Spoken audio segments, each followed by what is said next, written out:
এই বসুন্ধরা গ্রুপের সাংবাদিকরা আবার নগ্ন হয়ে অপরাধের বৈধতা উৎপাদনের জন্য আবার নেমে পড়েছে। আবার আরেকটা ১১ ঘটাতে তারা ষড়যন্ত্র করছে। হাসনাত আব্দুল্লাহর অভিযোগের পর নড়ে চড়ে বসেছে সরকার। এবার মামলা হচ্ছে বসুন্ধরার বিরুদ্ধে। তাহলে কি গ্রেপ্তার হচ্ছেন বসুন্ধরার আনভীর? এমন একটা সময় ছিল যখন বাংলাদেশের বুকে দাঁড়িয়ে বসুন্ধরা, এস আলম বা বেক্সিমকোর মতো শীর্ষ কর্পোরেট প্রতিষ্ঠানগুলোর বিরুদ্ধে প্রকাশ্যে কথা বলাটা ছিল এক প্রকার অঘোষিত অপরাধ। একদিকে সংসদের তীব্র হুঙ্কার, অন্যদিকে সরকারের যৌথ তদন্তে বসুন্ধরা গ্রুপের বিরুদ্ধে অর্থ পাচার, কর ফাঁকি ও দুর্নীতির অভিযোগে মামলা করার প্রস্তুতি। কিন্তু ঠিক এমন সময়ই আদালতের অনুমতিতে বিদেশ যাওয়ার সুযোগ পেলেন বসুন্ধরা চেয়ারম্যানের স্ত্রী ও ছেলে। তাহলে কি সরকার সত্যিই বড় অভিযানে নামছে, নাকি সবই লোক দেখানো? চাঁদাবাদের কোনো ঠাঁই আছে? চাঁদাবাদের কোনো ঠাঁই আছে? আসসালামু আলাইকুম। যারা এই মুহূর্তে ভিডিও দেখছেন, অনুরোধ থাকবে তাদের সকলের কাছে দয়া করে শেষ পর্যন্ত ভিডিওটা দেখবেন। খুবই গুরুত্বপূর্ণ ভিডিও নিয়ে উপস্থিত হয়েছে আপনাদের মাঝে। প্রিয় দর্শক, অবশেষে কপাল পুরল বসুন্ধরা গ্রুপ ও আরও 10 শিল্প প্রতিষ্ঠানের। অবশেষে হাসনাতের বিরুদ্ধে লাগতে গিয়ে নিজেরাই কঠিন বিপদের মধ্যে পড়ে গেছে। আপনারা সকলে অবগত আছেন বসুন্ধরা গ্রুপের অন্যায়, অনিয়ম এবং তাদের অপরাধ সম্পর্কে সংসদে বক্তব্য রেখেছিল হাসনাত আব্দুল্লাহ। বসুন্ধরা গ্রুপের দুর্নীতি, অপরাধ এগুলোর বিষয়ে সতর্ক করেছিল, জাতিকে সরব করেছিল, সামনে এনেছিল বিষয়টি হাসনাত আব্দুল্লাহ। হাসনাত আব্দুল্লাহর সংসদে দেওয়া সেই বক্তব্যের পরে এবারে ঘনিয়ে আসলো বসুন্ধরা গ্রুপের জন্য আকাশে কালো মেঘ। ইতিহাসে প্রথমবার বসুন্ধরা গ্রুপের বিরুদ্ধে সরকারের তরফ থেকে পক্ষ থেকে মামলা করা হচ্ছে। প্রিয় দর্শক শ্রোতামণ্ডলী, 10 শিল্প প্রতিষ্ঠানের বিরুদ্ধে হাসনাত আব্দুল্লাহর অ্যাকশন শুরু। হাসনাত আব্দুল্লাহর অভিযোগের পর কি সত্যি বড় পদক্ষেপ নিতে যাচ্ছে সরকার? বসুন্ধরা গ্রুপ, এস আলম, বেমিক্সকো সহ দেশের শীর্ষ প্রতিষ্ঠানগুলোর বিরুদ্ধে তদন্তের সর্বশেষ অবস্থা কি? আর সাইম সোবহান আনভীরকে ঘিরে কেন নতুন আলোচনা শুরু হয়েছে? সেই পুরো বিষয়টি আজকের এই ভিডিওতে জানতে পারবেন আপনারা। আশা করি শেষ পর্যন্ত দেখবেন।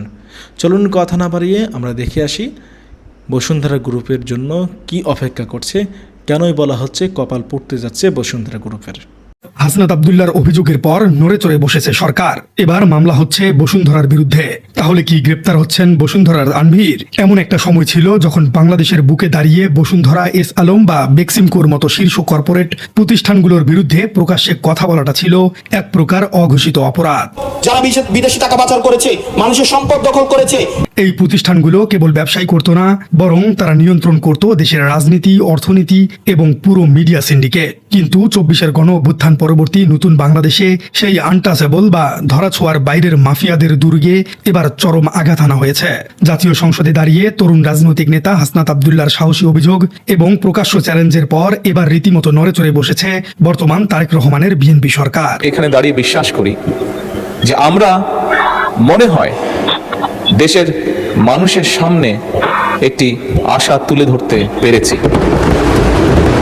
বসুন্ধরা এবং এস আলম গ্রুপ সহ দেশের শীর্ষ 10টি শিল্প গোষ্ঠীর বিরুদ্ধে অর্থ পাচার, কর ফাঁকি এবং দুর্নীতির অকাট্য প্রাথমিক প্রমাণ পেয়েছে সরকারের সর্ববৃহৎ যৌথ তদন্ত দল। সিদ্ধান্ত নেওয়া হয়েছে সরাসরি দেওয়ানি মামলার। আর এই খবরের পরপরই দেশের মানুষের মনে একটি প্রশ্নই বারবার ঘুরপাক খাচ্ছে, তবে কি এবার আইনের জালে আটকা পড়তে যাচ্ছেন বসুন্ধরা গ্রুপের শীর্ষ ব্যক্তি সাইম সোবহান আনভীর? কর্পোরেট মিডিয়ার প্রোপাগান্ডা ভেঙে কিভাবে সত্য বেরিয়ে এলো? চলুন দর্শক, এই রুদ্ধশ্বাস অর্থনৈতিক ও রাজনৈতিক যুদ্ধের নেপথ্যের গল্পটি বিস্তারিত জেনে নেওয়া যাক। বসুন্ধরা গ্রুপের মতো একটি বিশাল সাম্রাজ্যের বিরুদ্ধে তদন্ত শুরু হবার পেছনের প্রেক্ষাপটটি একদিনে তৈরি হয়নি।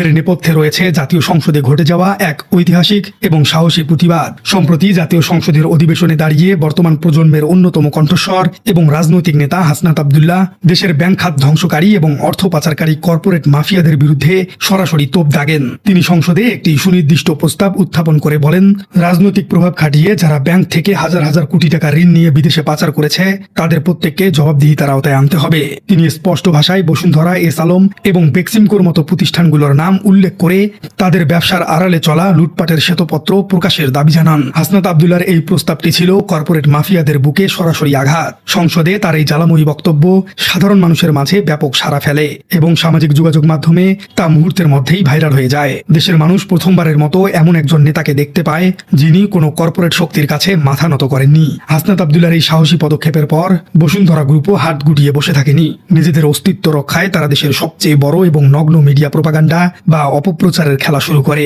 বসুন্ধরা গ্রুপের মালিকানাধীন ইস্ট ওয়েস্ট মিডিয়া গ্রুপের অধীনে থাকা একাধিক স্যাটেলাইট টেলিভিশন চ্যানেল, স্থানীয় জাতীয় দৈনিক এবং অনলাইন পোর্টালগুলোকে ব্যবহার করে হাসনাত আব্দুল্লাহর বিরুদ্ধে রীতিমতো চরিত্র হননের মিশন শুরু হয়। প্রাইম টাইম নিউজ থেকে শুরু করে পত্রিকার প্রথম পাতা সব জায়গায় হাসনাত আব্দুল্লাহকে বিতর্কিত করার জন্য সাজানো এবং ভিত্তিহীন সংবাদ পরিবেশন করা হতে থাকে। কর্পোরেট মিডিয়াগুলোর মূল লক্ষ্যই ছিল জনগণের দৃষ্টি অর্থ পাচার থেকে সরিয়ে দেওয়া এবং যারা বিভিন্ন দুর্নীতির বিরুদ্ধে কথা বলছেন তাদেরকেই অপরাধী হিসেবে জনসম্মুখে দাঁড় করানো। কিন্তু কর্পোরেট মিডিয়ার এই বিশাল সিন্ডিকেট এবার সাধারণ মানুষের কাছে চরমভাবে ব্যর্থ হয়েছে। হাসনাতের প্রতি মানুষের আস্থা এবং সামাজিক মাধ্যমের শক্তির কাছে বসুন্ধরার এই কোটি টাকার প্রোপাগান্ডা তাছের ঘরের মতো ভেঙে পড়েছে।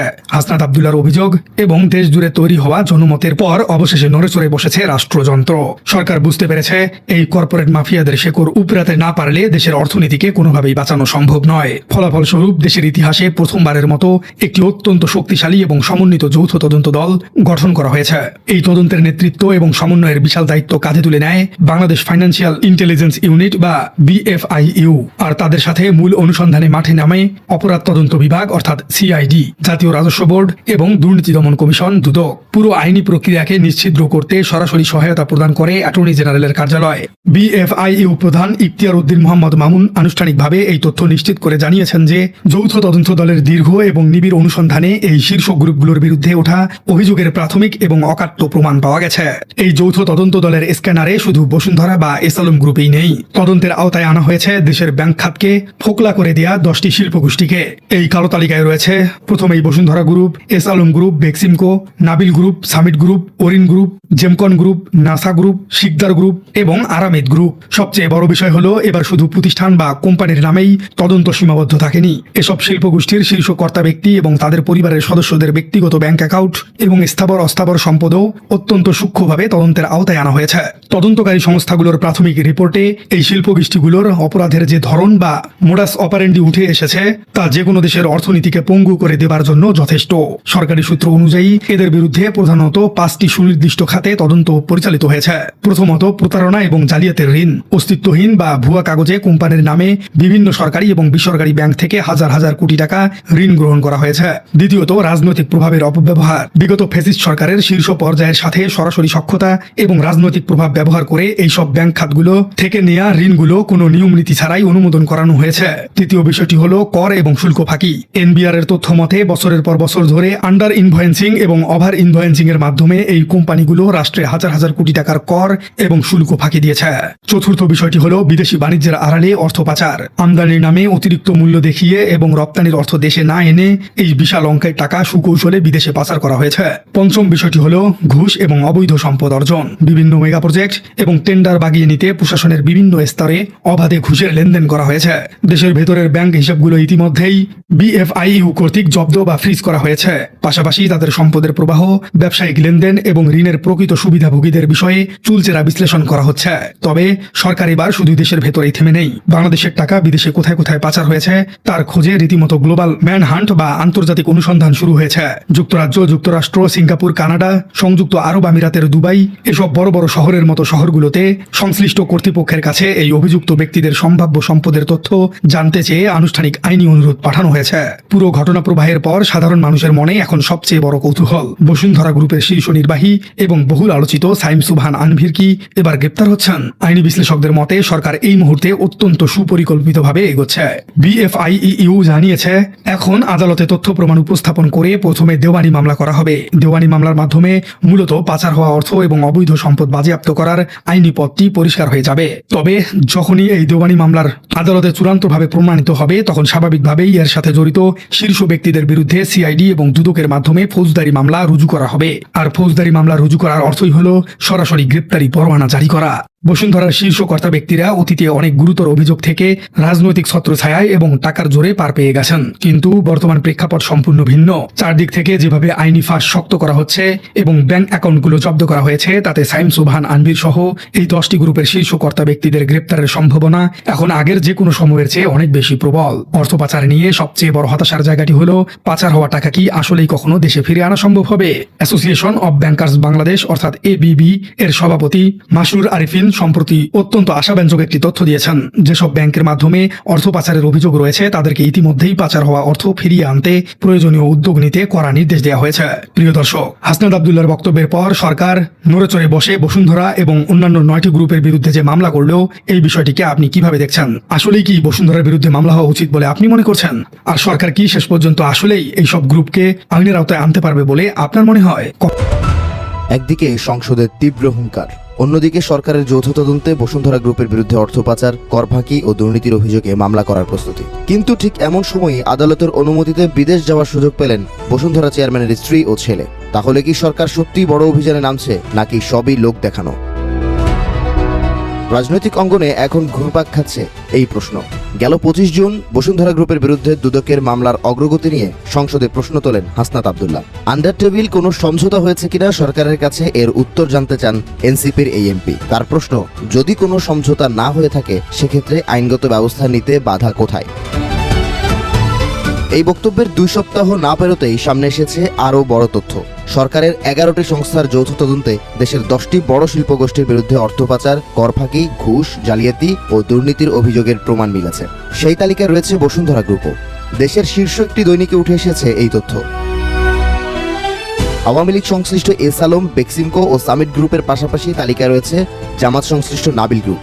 প্রতিবেদনে উল্লেখ করা হয়, তদন্ত শেষে আপাতত 3টি অভিযোগে মামলা করার সিদ্ধান্ত নেওয়া হয়েছে। তদন্তে নেতৃত্ব দিয়েছে সিআইডি, এনবিআর ও দুদক। সমন্বয় করেছে বিএফআইইউ। শুধু প্রতিষ্ঠানের আর্থিক লেনদেন নয়, তদন্তে মালিক পক্ষের ব্যক্তিগত সম্পদ, ব্যাংক ঋণ, অর্থের গতিপথ এবং বিদেশের সম্পদের তথ্য খতিয়ে দেখা হয়েছে। যুক্তরাষ্ট্র, সিঙ্গাপুর ও কানাডা সহ বিভিন্ন দেশে তথ্য চেয়ে পাঠানো হয়েছে চিঠি। ধারণা করা হচ্ছে আন্তর্জাতিক পর্যায়ে তদন্ত পৌঁছে যাওয়ায় ভেসে যেতে পারে এই 10টি শিল্পগোষ্ঠী। কিন্তু এখানেই তৈরি হয়েছে নতুন প্রশ্ন।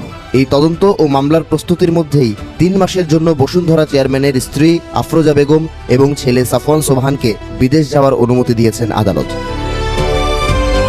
অথচ এর আগে একই অভিযোগের ভিত্তিতে তাদের বিদেশ যাত্রার আবেদন একাধিকবার নাকচ করা হয়েছিল। আদালতে অনুমতির বিরোধিতা করেছিল দুদকও। একদিকে সরকার বলছে অর্থ পাচারকারীদের বিরুদ্ধে কঠোর ব্যবস্থা নেওয়া হবে, অন্যদিকে আলোচিত একটি পরিবারের সদস্যদের বিদেশ যাওয়ার সুযোগ মিলছে। ফলে প্রশ্ন উঠছে, এটি কি কেবল আইনি প্রক্রিয়ার স্বাভাবিক অগ্রগতি, নাকি কঠোর অবস্থানের আড়ালে কাজ করছে জটিল কোনো সমীকরণ?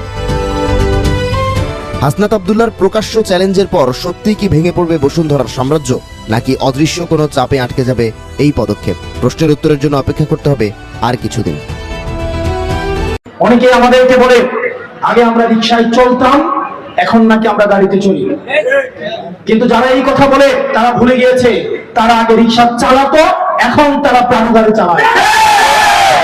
তাদের নিজেদেরকে প্রশ্ন করা উচিত, তারা যখন আগে ধান খেত ঘুমাতো, তারা যখন ঢাকায় রিকশা চালাতো, এই কয়েকদিনের মধ্যে তারা এখন কিভাবে নিজের গাড়ি কিনেছে। মামলা দিয়ে, মামলা বাণিজ্য করে, সমাজে বিভাজন সৃষ্টি করে যে অর্থ তারা ইনকাম করেছে, বালু বাণিজ্য করে, নদীতে বালু কেটে নিয়ে বালু বহন করেছে। আগে নিজেকে প্রশ্ন করতে হবে। প্রিয় সোনাগাজীবাসী, আমরা চাঁদাবাজির পরিবর্তন চেয়েছি, একই সাথে সাথে চাঁদাবাজিরও পরিবর্তন চেয়েছি। আমরা দুর্নীতির পরিবর্তন চেয়েছি। আমরা চেয়েছি দুর্নীতিগ্রস্ত যে ব্যক্তি তারও সমাজ থেকে যুক্ত হবে এবং দুর্নীতিরও চিরকালীন ভাবে এই সমাজ থেকে যুক্ত হবে। অত্যন্ত দুর্ভাগ্যজনক বিষয়, এই জিনিসগুলোর শুধুমাত্র হাত বদল হয়েছে। সোনাগাজীতে আগে একটা পক্ষ বালুর ব্যবসা করত, এখন আরেকটা পক্ষ বালুর ব্যবসা করছে। আগে একটা পক্ষ মামলা বাণিজ্য করেছে, এখন আরেকটা পক্ষ মামলা বাণিজ্য করছে। প্রিয় সোনাগাজীবাসী, ইতিমধ্যে আমার আগের বক্তারা বলেছেন, দেশে এখনো পর্যন্ত কর্মসংস্থান নিশ্চিত হয় নাই। যেই চাকরির আন্দোলনের মধ্য দিয়ে এই গণ অভ্যুত্থান সূচিত হয়েছিল, আমার বেকার ভাইয়েরা এখনো পর্যন্ত তাদের কর্মসংস্থান আমরা নিশ্চিত করতে পারি নাই। নতুন সার্কুলার দেওয়া হচ্ছে না, দলীয় বিবেচনায় চাকরি দেওয়া হবে বলে এই সার্কুলার গুলোকে বন্ধ করে রাখা হয়েছে। আমার বেকার ভাইদের কর্মসংস্থান নিশ্চিত করতে হবে। মাননীয় প্রধানমন্ত্রী, আপনি বলেছিলেন আপনার ক্ষমতাকালীন 1 কোটি কর্মসংস্থান আপনি নিশ্চিত করবেন। গত 6 মাসে 1 কোটি দূরে থাক, 10 লাখ দূরে থাক, একটা কর্মসংস্থান আপনারা নিশ্চিত করতে পারেন না। আওয়ামী লীগ দীর্ঘ সময় প্রপাগান্ডা চালিয়েছিল বিদ্যুৎ নিয়ে বিএনপির বিরুদ্ধে। আমরা সেই প্রপাগান্ডায় বিশ্বাস করতে চাই না, কিন্তু বিএনপি সরকার ক্ষমতায় এসে জনগণের হাতে ইলেকট্রিসিটির পরিবর্তে, বিদ্যুতের পরিবর্তে হারিকেন এবং মোমবাতি ভরিয়ে দিয়েছে। এখন আবার সভ্যতার প্রাচীন কালের মতো এখন মাঝে মাঝে বিদ্যুৎ আসে। আগে মাঝে মাঝে বিদ্যুৎ যেত, এখন মাঝে মাঝে বিদ্যুৎ আসে। সংসদে দাঁড়িয়ে বিদ্যুৎ মন্ত্রী বলেন ইলেকট্রিসিটি নাকি যায় না, ইলেকট্রিসিটি নাকি সব সময় থাকে। মাননীয় মন্ত্রী, জনগণের কাছে আসেন, এসি রুমে বসে সংসদের এসির মধ্য থেকে এসি গাড়িতে চড়ে এসি বাসায় থেকে জনগণের কষ্ট বোঝা যায় না। বিদ্যুৎ মন্ত্রণালয়ে বিদ্যুৎ যায় না, আপনার বাসায় বিদ্যুৎ যায় না, আপনার সংসদে বিদ্যুৎ যায় না, বিদ্যুৎ থেকে আমাদের বাংলার প্রত্যেকটা ঘরে ঘরে যায়। আজকে সমাজে সরকারের কথা ছিল শিক্ষিত বেকার যুবকদের হাতে চাকরি তুলে দেওয়ার কথা। অত্যন্ত পরিতাপের বিষয়, চাকরির পরিবর্তে মাদক এবং জুয়াকে উন্মুক্ত করে দেওয়া হলো। প্রত্যেক মোড়ে মোড়ে অনলাইন জুয়া, প্রত্যেক দোকান দোকানে অনলাইন জুয়ার ছায়া। ওদিকে স্বরাষ্ট্রমন্ত্রী, উনার এলাকায় হচ্ছে মাদকের সবচেয়ে বড় হাব, উনার নিজের এলাকায় মাদক সিন্ডিকেটেও ছুটবট। পাছে লোকে বলে মাদকের সাথে উনার কি কোন ধরনের প্রশ্রয় আছে কিনা এটা আমাদের ভেবে দেখা উচিত। প্রত্যেকটা ঘরে ঘরে, প্রত্যেকটা সমাজে সমাজে মাদক যেভাবে ছড়িয়ে পড়ছে, কোন সুস্থ তরুণ প্রজন্ম বেড়ে উঠবে না। আপনারা আগে বলতেন ঈদের পরে আন্দোলন, ঈদের পরে আন্দোলন, কিন্তু কোন ঈদের পরে সেই ঈদ বাংলার জনগণ আর দেখতে পায় নাই। এই বসুন্ধরা গ্রুপের সাংবাদিকরা আবারও নগ্ন হয়ে অপরাধের বৈধতা উৎপাদনের জন্য আবার নেমে পেরেছে, আবার আরেকটা একাকার ঘটাতে তারা ষড়যন্ত্র করছে। বাংলাদেশের রাজনীতির মাঠে এই মুহূর্তের সবচেয়ে বড় এবং চাঞ্চল্যকর খবরটি কি জানেন? জুলাই অভ্যুত্থানের অন্যতম মাস্টার মাইন্ড এবং তরুণ প্রজন্মের আইকন এমপি হাসনাত আব্দুল্লাহর সাথে দেশের অন্যতম শীর্ষ কর্পোরেট মাফিয়া গ্রুপ বসুন্ধরার সরাসরি যুদ্ধ। হ্যাঁ, ঠিকই শুনছেন। একদিকে ছাত্র জনতার ভালোবাসায় সিক্ত এক তরুণ নেতা, আর অন্যদিকে হাজার হাজার কোটি টাকার মালিক, যাদের ইশারায় দেশের মিডিয়া জগৎ ওঠে আর বসে। কি এমন ঘটেছিল যার কারণে বসুন্ধরার মতো একটি বিশাল গ্রুপ তাদের নিজস্ব 5টি মূলধারার গণমাধ্যমকে ব্যবহার করে মাত্র 80 ঘন্টার ব্যবধানে হাসনাত আব্দুল্লাহর বিরুদ্ধে 99টি কন্টেন্ট বা সংবাদ প্রচার করেছে? কেন এত ক্ষোভ, কেন এত ভয়? পুরো ঘটনার পেছনের অন্ধকার সত্যটা শুনলে আপনিও শিউরে উঠবেন। আজকের এই ভিডিওতে আমরা একেবারে প্রমাণ সহ পর্দা ফাঁস করব কিভাবে একটি কর্পোরেট মাফিয়া তাদের মিডিয়া সিন্ডিকেট ব্যবহার করে একজন দেশপ্রেমিকের চরিত্র হননের চেষ্টা করেছে। কিছু নেই, বসুন্ধরার এই মিডিয়া নামে যে বাটপার রয়েছে, মিডিয়া নামে যে মাফিয়া তন্ত্র রয়েছে, ফ্যাক্ট বেস জার্নালিজম না করতে পারে। তাই আসল সত্যটা জানতে ভিডিওটি একেবারে শেষ পর্যন্ত দেখার অনুরোধ রইল। ঘটনার সূত্রপাত হয় গত 25 জুন। জাতীয় সংসদে বাজেট আলোচনায় অংশ নিয়েছিলেন হাসনাত। সেখানে তিনি এমন একটি বিষয়ে কথা বলেন যা বাংলাদেশের রাজনীতিতে রীতিমতো নিষিদ্ধ একটি বিষয়। তিনি সরাসরি বসুন্ধরা গ্রুপের নাম উচ্চারণ করে তাদের দুর্নীতি, বিদেশে টাকা পাচার, মানুষের সম্পদ দখল এবং তাদের বিরুদ্ধে থাকা দুর্নীতি দমন কমিশন বা দুদকের মামলায় কোনো অগ্রগতি না হওয়া নিয়ে চরম ক্ষোভ প্রকাশ করেন। তিনি সংসদে দাঁড়িয়ে অত্যন্ত সাহসিকতার সাথে প্রশ্ন তোলেন, বসুন্ধরার বিরুদ্ধে কেউ কথা বললেই কেন তারা তাদের মালিকানাধীন মিডিয়াগুলোকে ব্যবহার করে সেই ব্যক্তির বিরুদ্ধে অপপ্রচার চালানো শুরু করে? ব্যাস, হাসনাত আব্দুল্লাহ যেন ঠিক মৌচাকে ঢিল মেরেছিলেন। তিনি যে কথাটি সংসদে দাঁড়িয়ে বলেছিলেন, বসুন্ধরা গ্রুপ ঠিক সেই কাজটি করে প্রমাণ করে দিল যে হাসনাতের অভিযোগ শতভাগ সত্য। হাসনাতের ওই বক্তব্যের পরদিন সকাল থেকেই শুরু হয় বাংলাদেশের মিডিয়া ইতিহাসের অন্যতম নোংরা এক অপপ্রচারের খেলা। গত 28 জুন সকাল 7টা থেকে শুরু করে 1 জুলাই দুপুর 3টা পর্যন্ত এই মাত্র 4 দিনে বা বলা চলে প্রায় 80 ঘন্টায় বসুন্ধরা গ্রুপের মালিকানাধীন 5টি মিডিয়া হাসনাত আব্দুল্লাহকে নিয়ে মোট 99টি নেতিবাচক কন্টেন্ট প্রচার করে। চিন্তা করতে পারেন, একজন মানুষের বিরুদ্ধে মাত্র 4 দিনে 99টি নিউজ। এর মধ্যে কালের কণ্ঠ একাই প্রকাশ করেছে 76টি কন্টেন্ট, যার মধ্যে ছিল 35টি ভিডিও, 11টি সংবাদ প্রতিবেদন এবং 30টি ফটোকার্ড। এছাড়া ডেইলি সান প্রকাশ করে 9টি, বাংলাদেশ প্রতিদিন 5টি, বাংলা নিউজ 24 5টি এবং নিউজ 24 প্রকাশ করে 4টি কন্টেন্ট। কি ছিল এই 99টি কন্টেন্টে? সাংবাদিকতার নামে কতটা নিচে নামা যায় তার এক জঘন্য উদাহরণ তৈরি করেছে তারা। দ্য ডিসেন্ট নামের একটি ডিজিটাল ইনভেস্টিগেশন প্ল্যাটফর্ম এই 99টি কন্টেন্ট বিশ্লেষণ করে যে রিপোর্ট দিয়েছে তা রীতিমতো চমকে দেওয়ার মতো। বিশ্লেষণে দেখা যায় এই 99টি কন্টেন্টের বেশিরভাগই আসলে কোনো নতুন সংবাদ নয়, তারা মূলত 9টি বা তার কিছু বেশি মূল কন্টেন্ট তৈরি করেছে। এরপর সেই একই নিউজ, একই শিরোনাম, একই বক্তব্যকে ভেঙে ভেঙে কেটে কেটে অডিও, ভিডিও, ফটোকার্ড এবং ইংরেজি অনুবাদ বানিয়ে বারবার তাদের 5টি প্ল্যাটফর্মে প্রচার করেছে। উদ্দেশ্য একটাই, যে কোনো মূল্যে সামাজিক যোগাযোগ মাধ্যমে হাসনাত আব্দুল্লাহর বিরুদ্ধে একটি নেতিবাচক অ্যালগোরিদম বা ট্রেন্ড তৈরি করা। তারা হাসনাত আব্দুল্লাহকে নিয়ে সাদা সাদা কালা কালা শিরোনামে ট্রল ভিডিও বানিয়েছে। মব বিতর্কে হাসনাত আব্দুল্লাহ, হাসনাতের দাপটে আক্রান্ত এক দিনমজুর পরিবার, এমন সব মন গড়া এবং বিভ্রান্তিকর শিরোনামে নিউজ ছেপেছে। একই নিউজ সকালে কালের কণ্ঠে ছাপা হলে দুপুরে বাংলাদেশ প্রতিদিন আর বিকেলে সেটা ভিডিও আকারে নিউজ 24-এ প্রচার করা হয়েছে। এমনকি তারা হাসনাত আব্দুল্লাহর বিরুদ্ধে কথা বলানোর জন্য বিভিন্ন রাজনীতিককে ব্যবহার করেছে। গণ অধিকার পরিষদের সাবেক সাধারণ সম্পাদক রাশেদ খান, এবি পার্টির সদস্য সচিব মোহাম্মদ তারেক রহমান এবং বিএনপি নেতা এম.এ. আওয়াল খানের বিভিন্ন বক্তব্যকে খণ্ডিত করে শুধুমাত্র হাসনাতের বিরুদ্ধে বিষোদ্গার করার জন্য প্রচার করেছে। কুমিল্লায় একটি মসজিদের অনুদানের 10 কোটি টাকার টেন্ডার নিয়ে হাসনাতের বিরুদ্ধে দুর্নীতির কাল্পনিক গল্প ফেঁদে বসে তারা। অথচ সেই উপজেলা পরিষদের প্রশাসকের একটি ফোনালাপ ফাঁস হয়ে যায়, যেখানে তিনি নিজেই স্বীকার করেছেন যে হাসনাত আব্দুল্লাহ কোনো টাকা খাননি। তবে বসুন্ধরা মিডিয়া সিন্ডিকেট সবচেয়ে বড় যে মিথ্যাচারটি করেছে তা হলো বন্যার ত্রাণ তহবিলের টাকা নিয়ে। কালের কণ্ঠ তাদের একটি প্রতিবেদনে দাবি করে 2024 সালের বন্যার সময় সংগ্রহ করা 12 কোটি 80 লাখ টাকার কোনো হিসাব হাসনাত আব্দুল্লাহ দিতে পারেননি। কিন্তু সত্যটা কি? সত্যটা হলো ডাহা মিথ্যাচার। দ্য ডিসেন্টের ফ্যাক্ট চেকে স্পষ্ট বেরিয়ে আসে, গত 1 অক্টোবর বৈষম্য বিরোধী ছাত্র আন্দোলনের পক্ষ থেকে গণত্রাণ কর্মসূচির একটি পূর্ণাঙ্গ অডিট বা নিরীক্ষা প্রতিবেদন প্রকাশ করা হয়।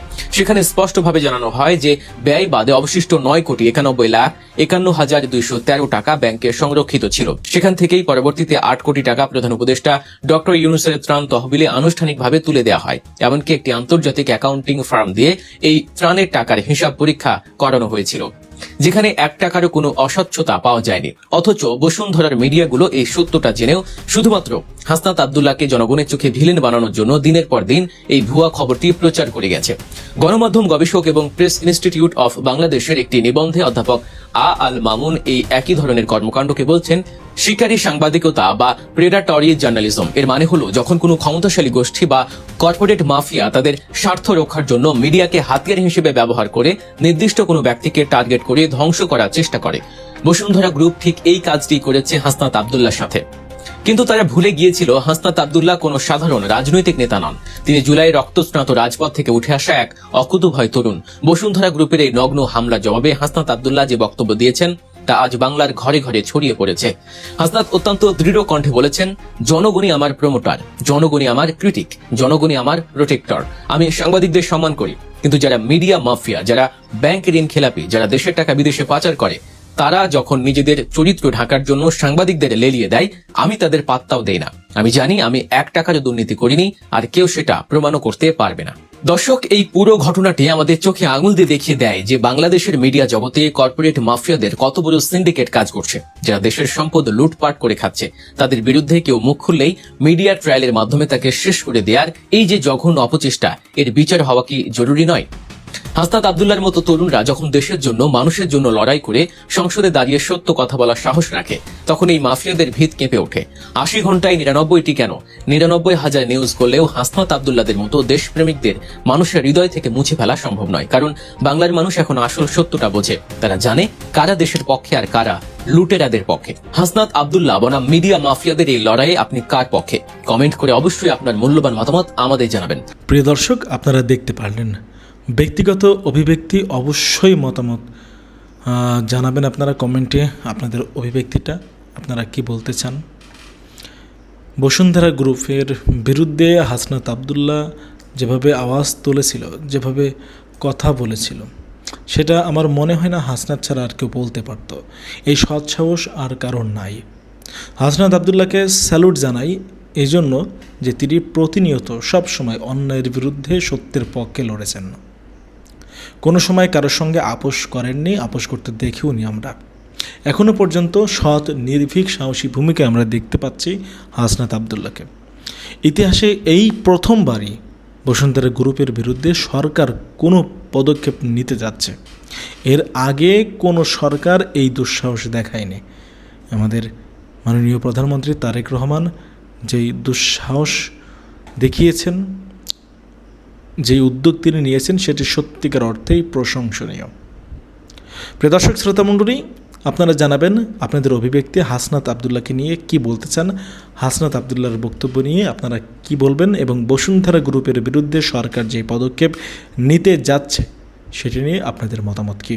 হাসনাত আবদুল্লাহ সংসদে বলেছিলেন কর্পোরেট প্রতিষ্ঠানগুলোর বিরুদ্ধে তদন্ত করা উচিত, তারা কোটি কোটি টাকা পাচার করছে দেশের বাইরে, নানা ধরনের দুর্নীতি, অপকর্ম, অপরাধ করেও তারা ছাড় পেয়ে যাচ্ছে।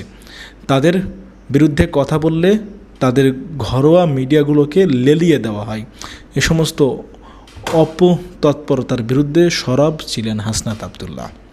প্রিয় দর্শক, হাসনাত আবদুল্লাহর মতো বাকি সকলেই যদি হতো তাহলে দেশটা সত্যিকার অর্থেই সোনার বাংলায় পরিণত হতো। কি বলেন আপনারা, জানাবেন। আল্লাহ হাফেজ।